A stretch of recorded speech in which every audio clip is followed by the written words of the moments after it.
pa. Pag kayo kuha mo nga yung nilalaban ko. Doon sa ano? Pagkidalan mo doon sa ano, wash. Oh, ito na kape mo. Pa, may assignment si Riona. Ano?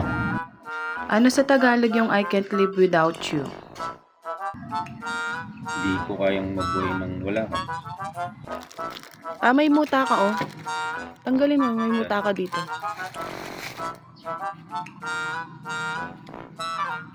A few moments later. Ano yung pinost mo? Tinatawanan ako ng mga kaibigan ko. Sobrang saya ko nga ngayon at umagang-umaga pa lang ipinaglaban na ako ng asawa ko. Kaya naman ipinagtimpla ko na siya agad ng paborito niyang kape. At sa sobrang sweet pala ng asawa ko, ito pa yung sinabi niya kanina. Hindi ko kayang mabuhay nang wala ka. Mangiyak-ngiyak pa nga siya habang sinasabi niya ito. Kaya napakaswerte ko sa kanya. Kung na-touch kayo sa kwentong ito, please like and share.